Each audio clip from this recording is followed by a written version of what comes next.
히브리서는 매우 중요한 내용이기 때문에 특별히 여러분도 많이 잘 알고 계시라 생각합니다. 그래서 먼저 좀 전체적인 개요를 말씀드린 다음에 1장을 나가도록 하겠습니다.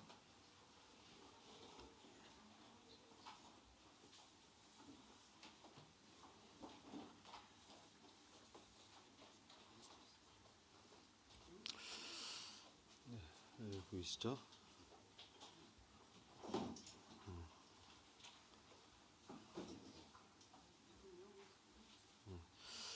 히브리서는 사실 이방인에 대한 복음이 이제 로마서라고 한다면 유대인들에 대한 복음서라고 저희들이 볼 수가 있겠습니다.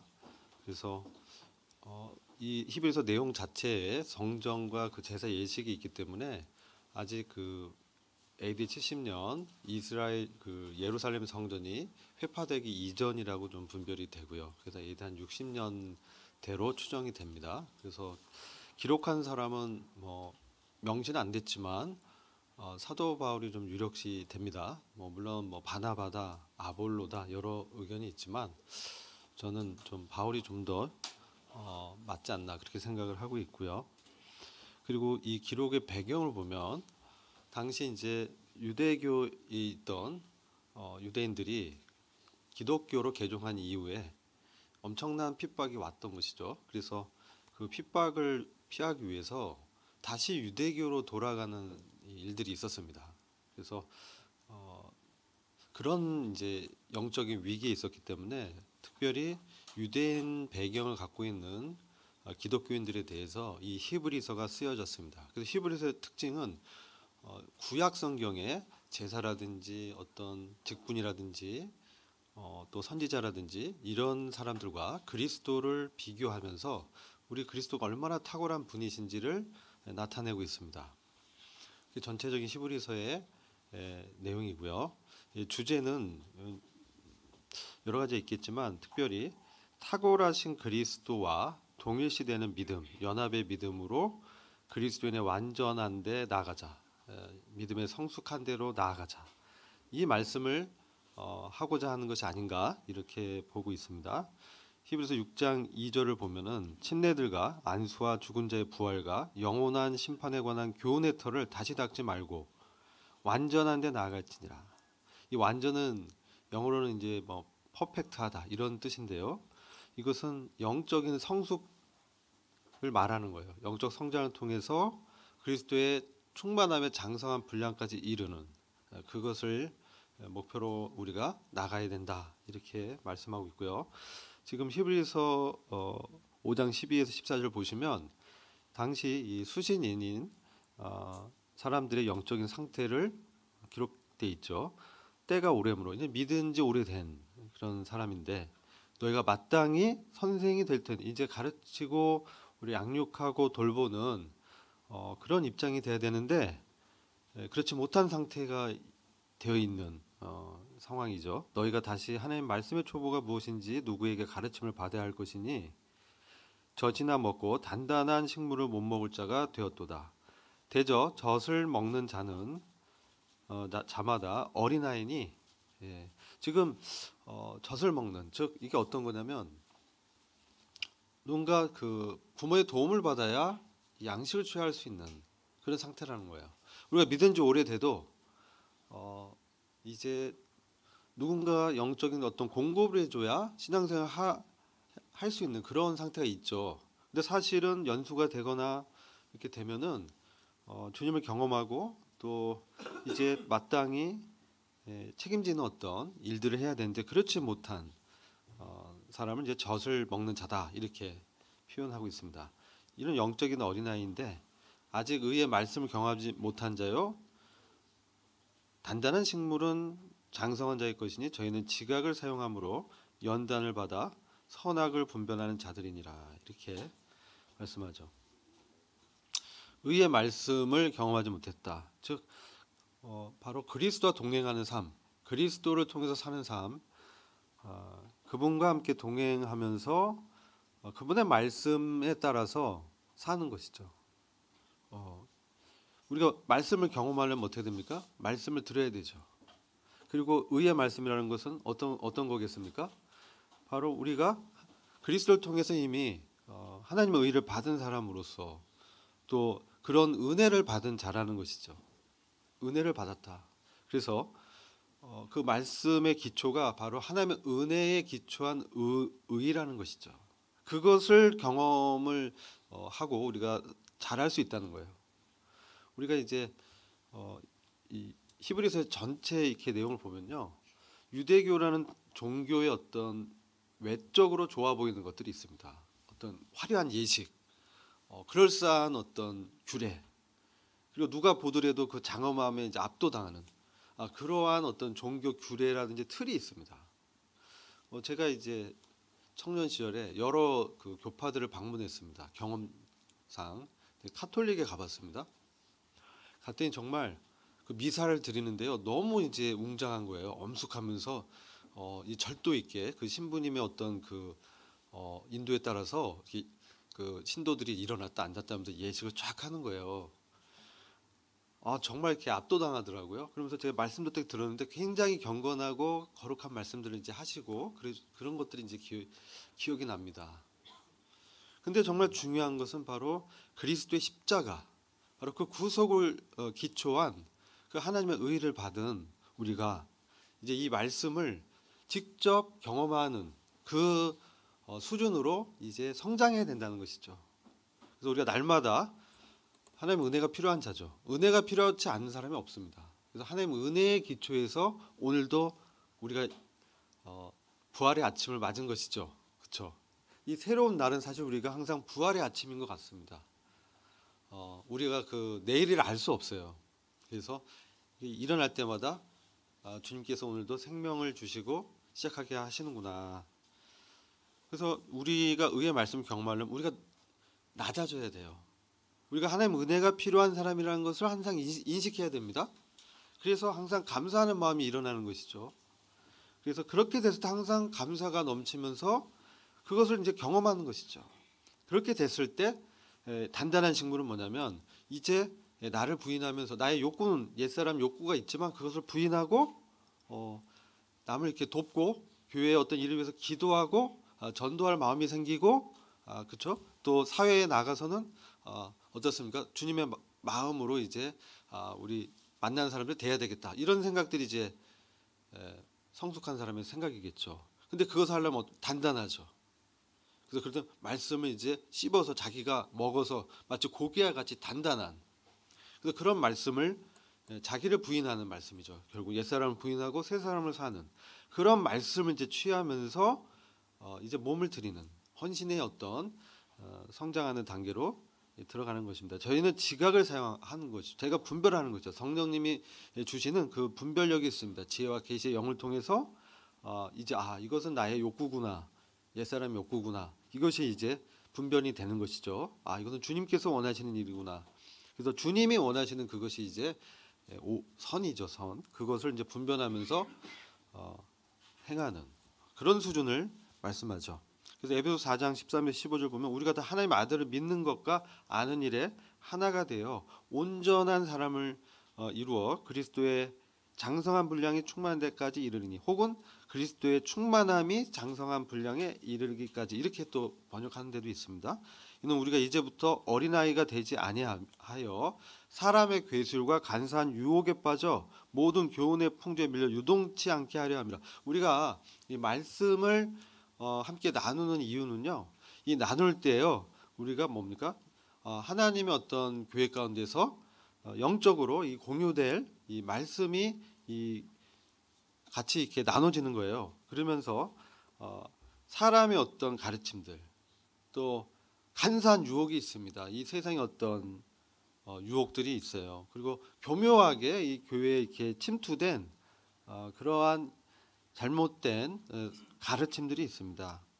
그 교훈의 풍조라고 그러죠. 풍조. 지금 시대의 어떤 흐름을 이제 마치 이렇게 얘기하면서 선동적이고 자기를 쫓게 하려고 하는 그런 교훈들이 있습니다. 이 세상의 풍조에 휘둘리는 것이죠.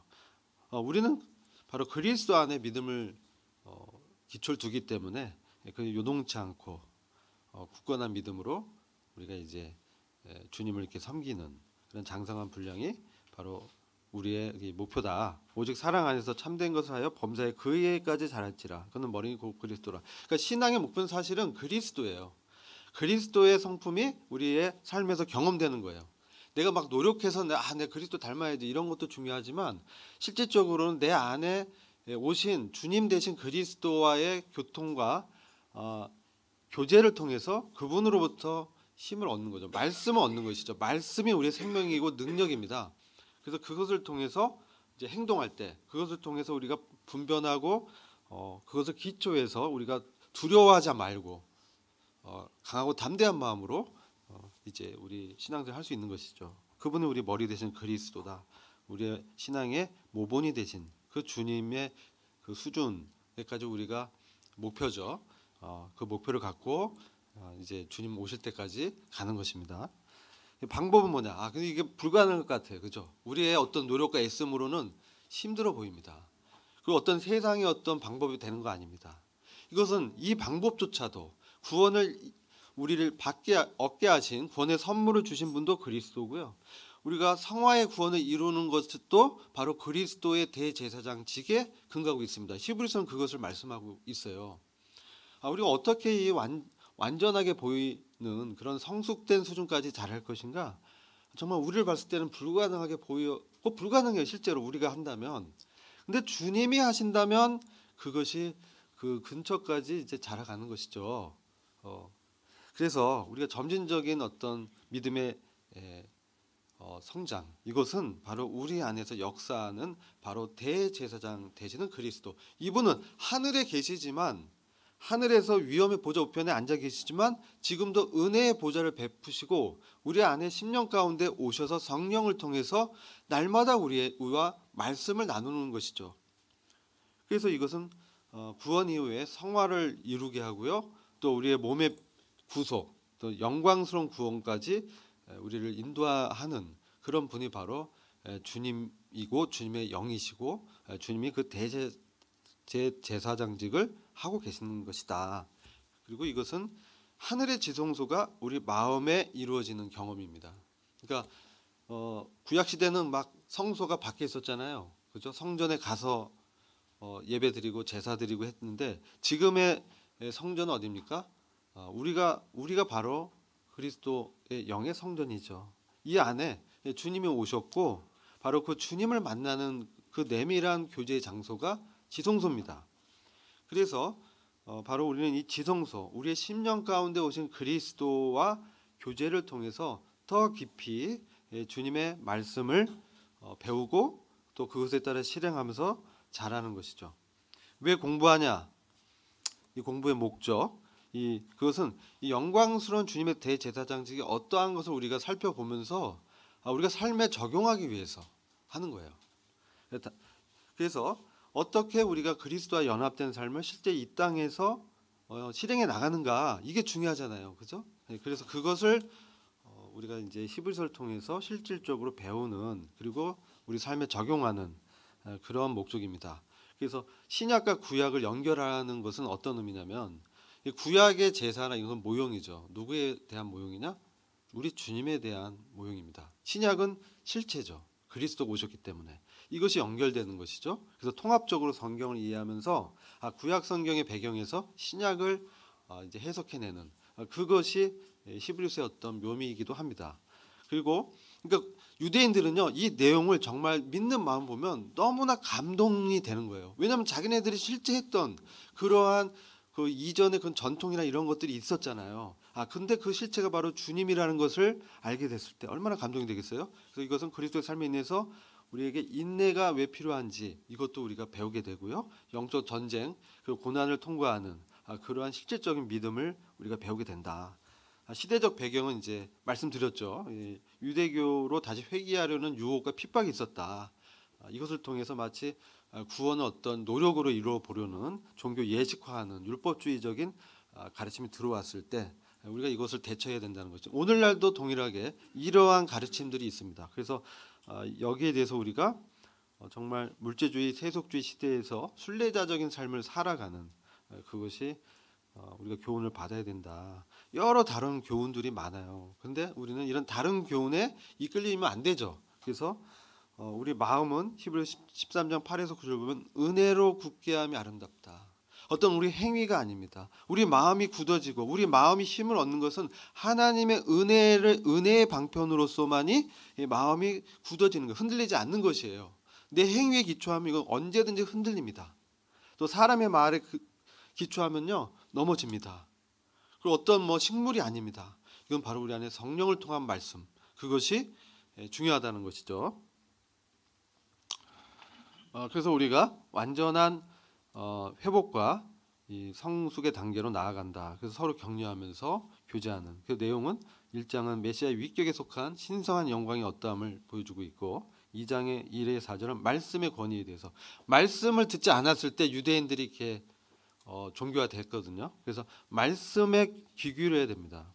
그래서 그런 부분을 강조하고 있고 5에서 18절 보면 그리스도의 영광스러운 성품, 또 고난과 시험을 체험하시고 대제사장적 자격이 충분하신 주님, 이것을 보여주고 3장 7에서 4장 13절은 바로 하나님의 집을 맡은 수장으로서 또 창조주의 권세를 보여주고 있습니다. 부가적인 그리스도의 영광이죠. 4장 14절에서 12장 2절까지는 바로 그리스도의 위대한 대제사장적 직분과 그에 따른 권면을 하고 있습니다. 12장 3절에서 14장 25절에서는 믿음의 길에서 겪는 시련, 우리가 많은 시련이 있습니다. 또 경고도 있죠. 그때 때로 우리가 징계 가운데 들어갈 때도 있지만 그것은 우리를 사랑하기 때문에 더 거룩하게 우리를 연단시키기 위한 징계다. 그래서 격려해 줍니다. 그래서 우리의 위치는 어디에 있습니까? 십자가 아래에서 우리가 주님의 십자가를 나한테 적용하면서 부활의 생명으로 사는 이것이 진정한 기독교라는 것이죠. 그래서 유대교 종교 시스템으로부터 우리는 분리돼야 된다. 이게 전체적인 내용입니다. 자, 그래서 화면 공유를 마치고 이제 히브리서 1장 우리가 이제 살피면서 주요 부분 위주로 교제하겠습니다.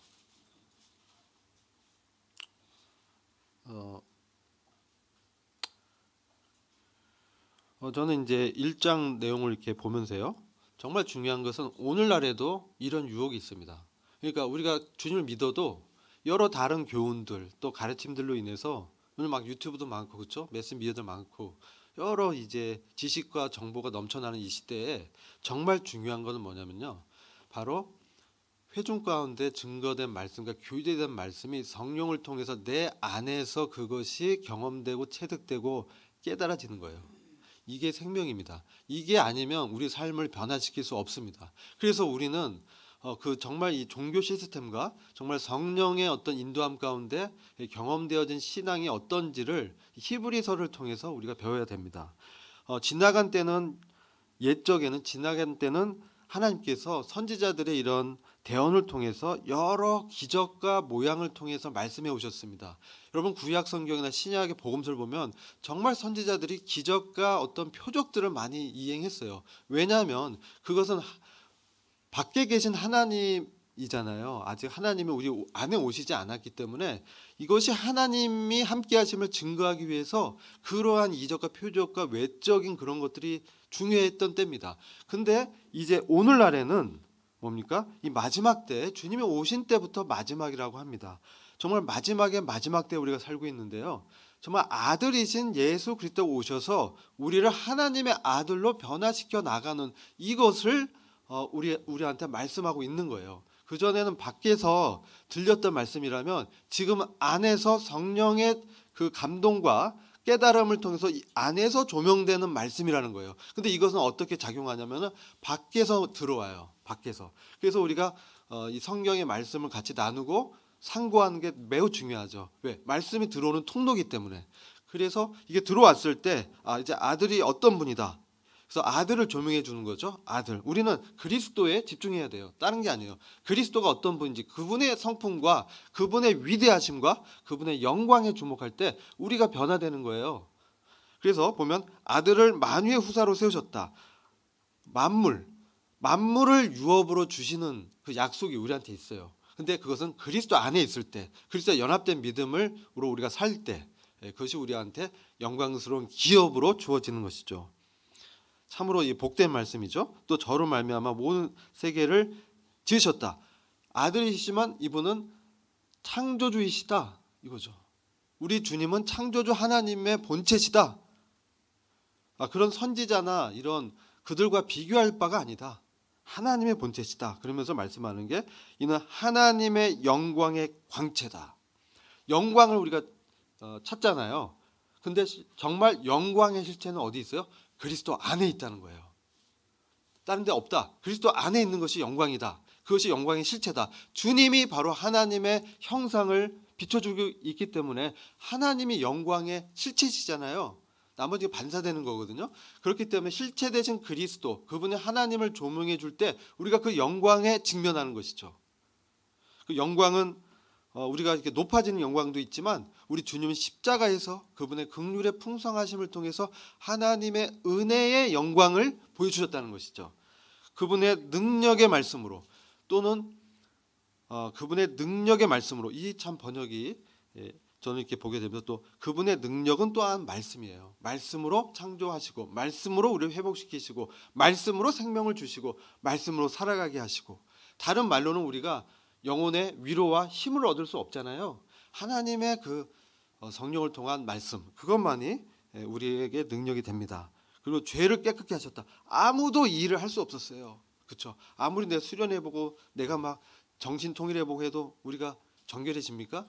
또 세상을 보면 또 유혹이 들어오고 더럽혀지죠. 근데 주님의 바로 그리스도의 피로, 그분의 말씀으로 우리 깨끗게 하셨다. 그런 일을 하셨다는 것이죠.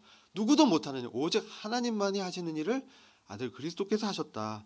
그리고 그것을 마치시고 높은 곳에 계신 위엄의 우편에 앉으셨다. 바로 그 위엄의 우편, 하늘, 셋째 하늘에 그 영광스러운 보좌 우편에 우리 주님이 그 위치적으로 거기 계시는.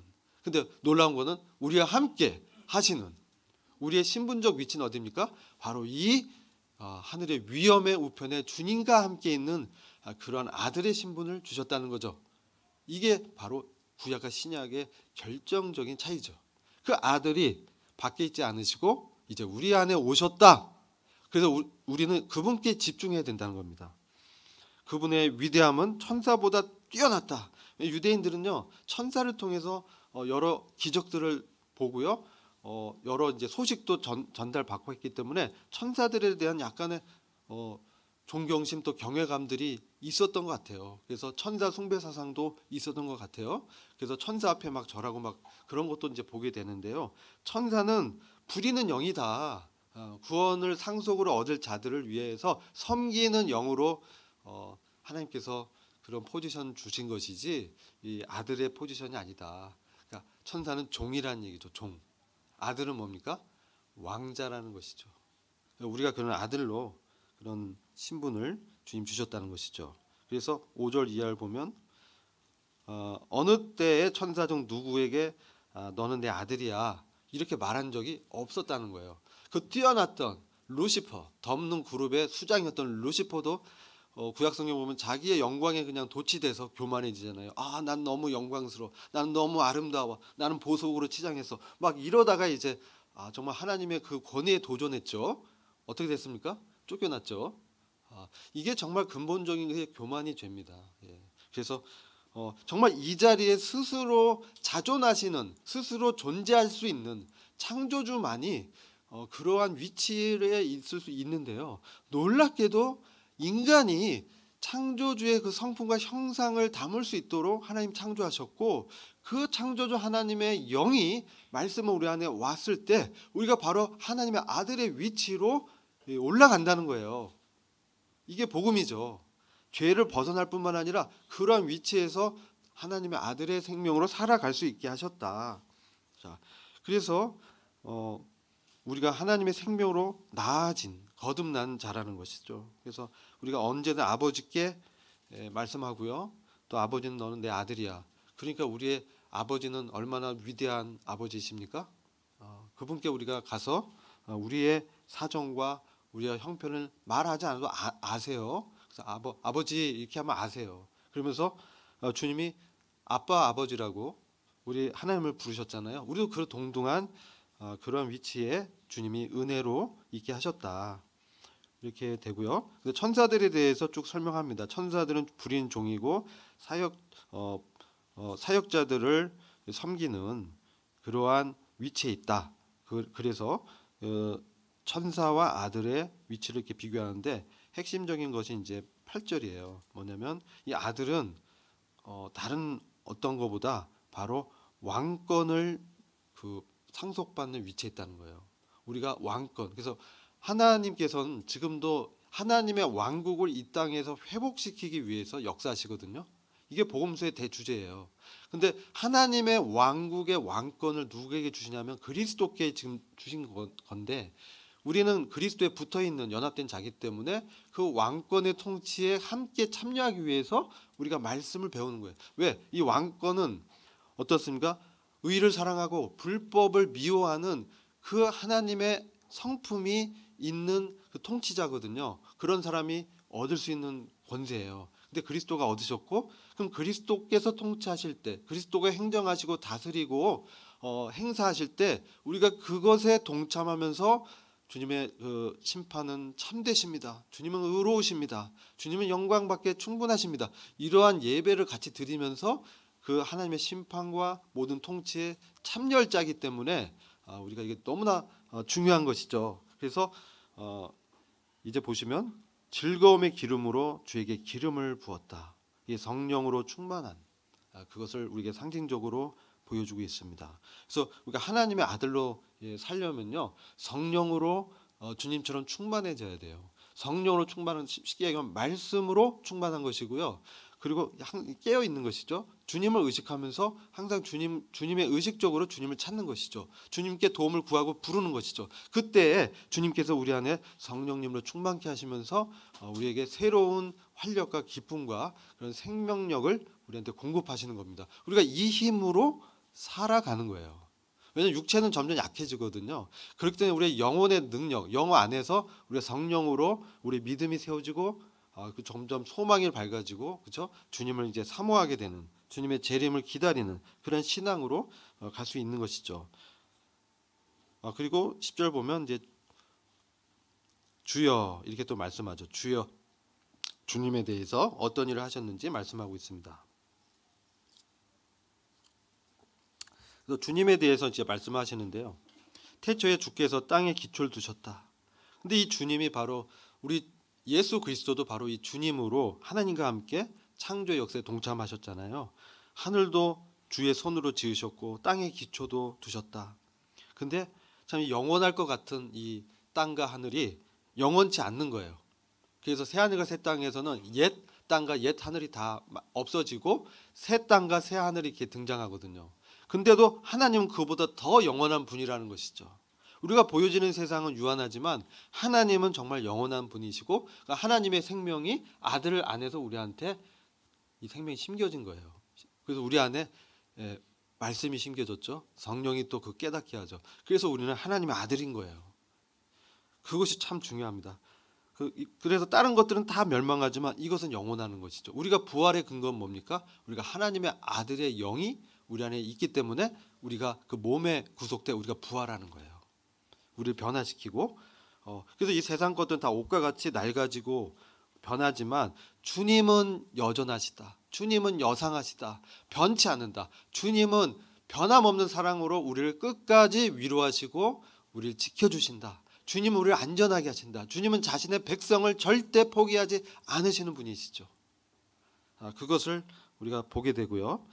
13절 보면 어느 때에 천사 중 누구에 너는 내 원수로 너의 발등상 발을 이제 두는 발받침대가 되게 하기까지 너는 내 우편에 앉았으라. 주님이 지금 아버지 하나님이 주님께 이렇게 너는 내 우편에 앉아 있어라. 내가 너를 위해서 이 지상에 이 정의를 이루고 이 세상의 악을 다 제거할 것이다. 이렇게 이제 했던 존재는 천사들한테 이런 말을 하시지 않았고 바로 주님 인자 사람의 아들 바로 우리 그리스도께 말씀하셨고 우리는 그리스도 안에서 믿음으로 하나 된 존재이기 때문에 동일시되는 존재이기 때문에 그 영광을 함께 동참하는 것이죠.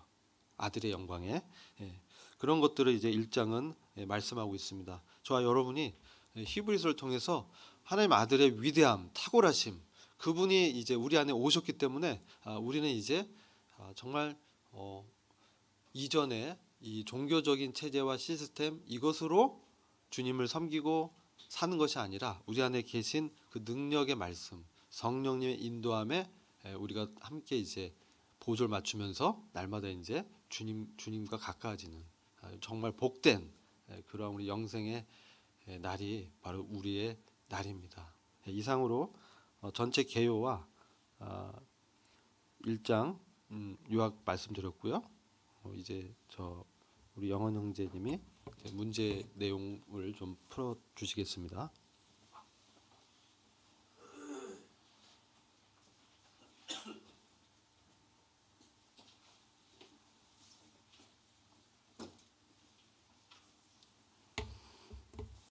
네, 안녕하십니까. 네, 김유영 형제입니다. 네, 오늘 문제풀이를 하도록 하겠습니다. 이 문제풀이를 통해서 제가 사실 많이 준비도 못했고요. 그렇지만 준비하는 것보다 중요한 게 하나님께서 말씀해 주신 게 예수님은 어떤 분이신가, 그리고 그 예수님이 나에게 어떠한 삶의 변화를 일으키시고 하나님이 어떤 분이신가에 대해서 감사가 되면서 그래서 편안한 마음으로 하도록 하겠습니다. 네, 히브리서 기록 목적은 무엇인가 아까 사실 들으면서 정리를 했고요. 네, 배경은 뭐 유대교에서 기독교로 개종한 후에 핍박이 있었던 것 같습니다. 그래서 그 안에서 그런 영적인 위기 가운데 예수님은 누구인지 확실하게 이렇게 말씀해 주시고 계시고요. 저희가 알다시피 뭐 예수님은 대제사장이시고 또한 또 믿음을 얘기하고 또 히브리서 전체적으로 봤을 때 참으로 구약의 제사에 그 머물렀던 그것을 얘기하는 것이 아니라 그리스도의 탁월성을 강조하고 있습니다. 그리고 우리는 결국 사실은 연합된 믿음을 가지고 있고 또한 완전한 성숙을 향한 영적 성장, 뭐 이것이 추상적인 개념이 아니라 정말로 그 충만한 그 장성 가운데 이루는 성숙과 믿음, 그런 부분에 대해서 다루고 있습니다. 다음 페이지 넘겨주세요. 네, 그래서 좀 표로 좀 정리를 해봤는데 그 말씀 구절에 보면 이제 전체적으로 지금 방금 형제님께서 말씀을 해주셔서 간단하게 말씀드리겠습니다. 네, 이전에는 선지자들을 통해서 여러 기적과 모형과 그 다음에 증거를 통해서 하나님께서 살아계시고 나는 누구인가를 이야기하고 계셨죠. 근데 현재 마지막 때, 바로 주님 오실 때부터 마지막 때라고 하는데요. 그때부터 아들을 통해서 말씀해 주신 것을 저희가 볼 수 있습니다. 그래서 하나님의 아들로 변화시키고 또한 성령의 감동하심으로 우리를 조명하시는 그 예수 그리스도의 탁월성, 우월성에 대해서 볼 수 있습니다. 네, 그리고 하나님의 영광의 광채시고 본체의 형상이라 천사보다 훨씬 뛰어나다. 여러분 솔직히 천사의 엔젤 이렇게 막 생각하시나요? 저는 말씀 이거 보면서 내가 천사의 존재를 생각해 본 적이 있나? 항상 사단 마귀만 생각을 했었는데 천사도 엄청나게 되게 보면 저희보다 윗급이라고 저는 생각을 했거든요. 어릴 때 주일학교만.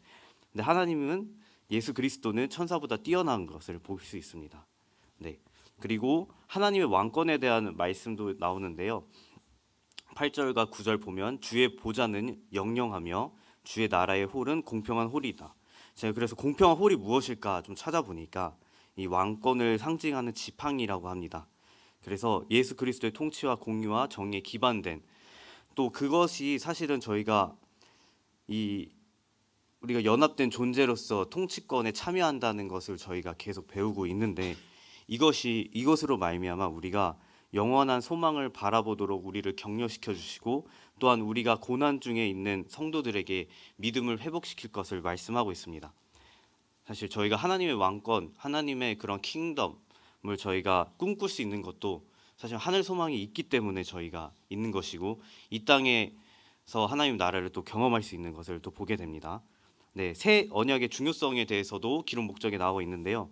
어떻게 보면 하나님께서는 창조주이시고 아들의 신분이 또 우리 안에 있음을 보게 됩니다. 그래서 예수 그리스도 안에서 영원하고 완전함을 나타내고 있으며 또한 저희가 성령 충만으로 할 수 있다. 아까 말씀에서도 말씀으로 충만하고 깨어있는 부분을 말씀하고 있습니다. 네, 다음 페이지 넘겨주세요. 네, 아래 말씀들 그래서 하나님 임재 앞에 사람들이 모인 행동은 무엇인지 적어보세요. 네, 제가 그래서 사실은 이거 GPT로 이제 만화로 만들어 달라 했어요. 그러니까 좀 이미지로 보기 좋을 것 같아가지고 어렸을 때 저는 이제 모태 신앙이다 보니까 어릴 때 만화나 이런 걸 봤을 때 아 정말 하나님 살아계시구나 뭐 아 정말 하나님의 영광 앞에 그 모세가 이렇게 떨고 있는 그런 모습이 생각이 나더라고요. 정말 하나님 임재 앞에 보인 행동을 적어보라고 이 그 질문에 있었어요. 그래서 참고 구절을 참고할 때 이제 야곱이 꿈에서 깨었는데 여기가 하나님의 집이다 말하면서 두려워하고 경외하고 있는 모습이고요. 그래서 특징은 돌베개를 세워둔 배경이 있습니다. 다음에 모세는 떨기나무 불꽃 가운데 하나님의 임재를 보고 두려워하며 얼굴을 가리는 모습이 있습니다. 그래서 불타는 떨기나무와 모세의 경외심이 넘치는 그 모습을 또 봅니다. 또 이사야도 있는데요. 하나님의 거룩한 임재 앞에 자신의 죄를 자각하며 내가 망하게 되었도다 외치는 모습입니다. 그래서 어떻게 보면 하나님의 임재 앞에 이 구약 시대 그 아까 말씀 보면 이제 선지자들이 여러 모양과 기적들을 통해서 하나님의 임재를 경험했던 그것들을 보게 됩니다. 네, 여러 인물들이 나와요. 에스겔, 요한, 다니엘, 다 이런 모습이 나오는데 저희들은 지금 하나님의 임재 앞에 어떤 모습을 보이고 있고 어떤 행동과 어떤 리액션이 나오는지 한번 살펴보고 같이 나누면 좋겠다는 생각이 들어졌습니다. 과연 하나님의 임재 앞에 우리는 어떤 존재인가? 우리는 어떻게 보면 하나님의 구속사 완성으로 인해서 우리는 구원받았고 우리가 하늘 소망을 갖게 되었는데 우리의 매일의 삶 속에서 하나님의 임재 앞에 우리가 어떤 삶을 살지, 어떤 자세로 나아갈지, 어떤 예배의 삶을 살아갈지 이 부분을 소그룹 시간에 같이 나누면 좋겠습니다. 네, 다음 페이지. 네, 그래서 제가 올려드릴 테니까 혹시 궁금하신 분은 네, 봐주시면 감사하겠습니다. 네, 3번 질문은 창세기 1장 26절 그리고 히브리서 1장 3절의 말씀의 차이를 의미와 차이점에 대해서 이야기를 하고 있습니다. 창세기 1장 26절에는 우리의 형상에 따라 이렇게 말씀이 있습니다. 그래서 하나님께서 인간을 자신의 이미지로 창조하셨음을 나타냅니다. 그래서 인간이 하나님의 성품과 도덕적 본성을 반영하도록 의도되었다고 하는 의미라고 하는데요. 우리라는 표현은 삼위일체 하나님을 말하고 인간에게 피조물을 다스릴 권위와 책임을 부여주실 것을 강조합니다. 굉장히 뭐 약간 사실 제가 이해가 안 돼서 좀 퍼오긴 했는데 이 우리의 형상에 따라의 이 의미는 어쨌든 하나님의 이미지로 따라서 창조를 하셨다. 그러면 히브리서 1장 3절의 본체의 형상이시라. 이것은 예수 그리스도에게 집중된 거죠. 예수 그리스도가 어떤 분이신가? 바로 하나님과 동일한 본질을 가지고 계시다. 그리고 창조주이시고 중보자이시고 하나님의 구원의 그런 계획, 구속 사역 모든 것을 완성하는 중심이시고 모든 피조물보다 그 다음에 우월하신 분을 말합니다. 그래서 세대주의 저희가 말하는 그 관점에서는 구속 경륜의 중심이다. 이렇게 이야기하고 있습니다. 이해되시죠? 네. 그러면 제가 생각을 해봤습니다. 이 질문을 통해서 저희가 배울 수 있는 게 무엇일까? 과연 우리가 나눌 수 있는 부분이 무엇일까? 우리 삶에 적용할 수 있는 부분이 무엇일까 했을 때 정말로 우리의 본체의 형상이시라 하실 때 하나님이 어떤 분이신지를 저희가 알면 알수록 우리가 다 알 수 없겠지만 우리는 평생 알아도 알지 못하죠. 그렇지만 주님을 알아갈수록 우리가 주님과의 관계가 회복되고 그리고 우리가 참된 주님의 안에서 우리가 연합된 존재로 살아갈 수 있다. 그러면 어떤 결과가 있겠습니까? 바로 우리가 삶 속에서 어려운 상황 속에서 아니면 우리의 삶의 현장에서 또한 교회의 우리의 사역 가운데서 참 하나님의 마음을 우리가 품을 수 있겠다라는 생각이 들어졌습니다.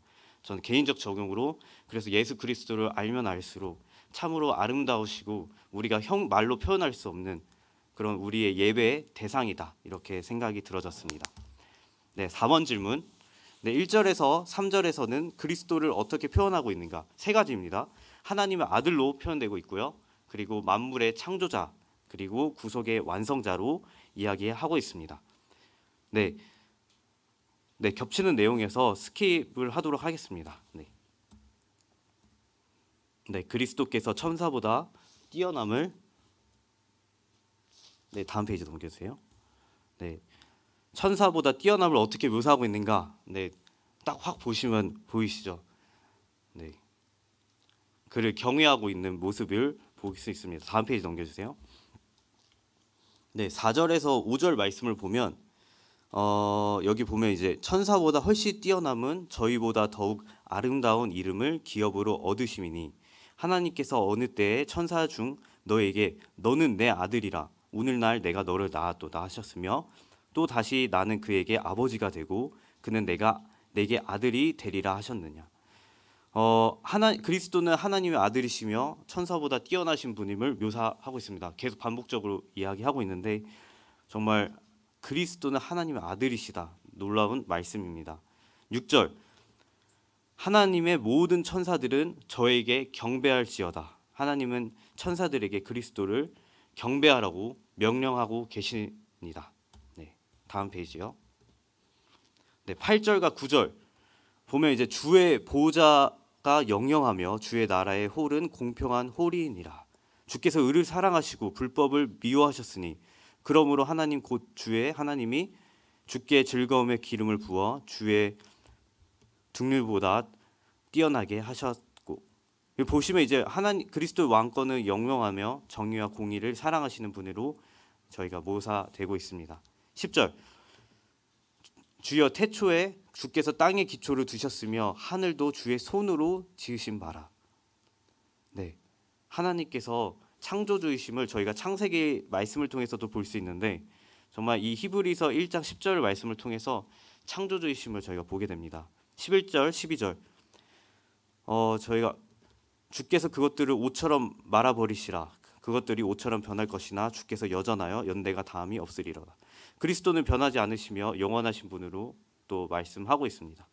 13절 발등상 이야기를 방금 전에도 말씀하셨는데 하나님은 그리스도의 적들의 발판으로 삼으실 것을 묘사합니다. 우편에 앉아 계시고 지상의 정의를 이루고 악을 제거할 것이라고 그리스도께서 말씀하고 계십니다. 이번 질문은 되게 짧습니다. 1번부터 5번의 질문이 있는데요. 과연 저는 이 질문들을 보면서 거의 한 질문을 이야기하고 있다고 생각이 들어졌습니다.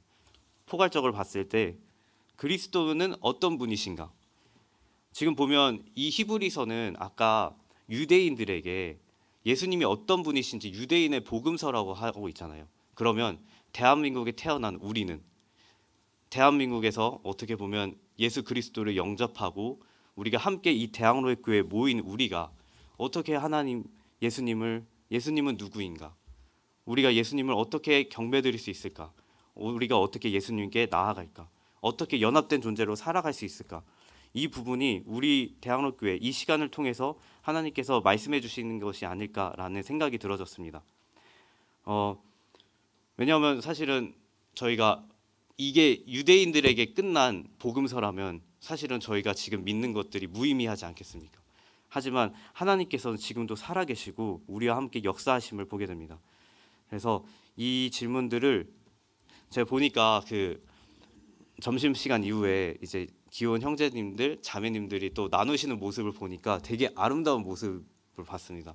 저희가 청년들도 이렇게 청년부에서만 나누는 모습을 보다가 모친님들 이렇게 나누시는 모습을 봤는데 너무 본받아야 될 점들이 많이 보여가지고 참 좀 되게 저희 청년들이 봤을 때 참 본받고 참 이런 나누는 모습이 아름답다고 생각이 들어졌습니다. 그 나눌 수 있는 것도 어떻게 보면 예수 그리스도가 우리와 함께 하시기 때문이고 앞으로 또 히브리서 말씀을 통해서 우리가 하나님을 더 알아갈 수 있다는 것이 참으로 감사한 것 같습니다. 네, 이상 마치도록 하고요. 기도하고 마치도록 하겠습니다.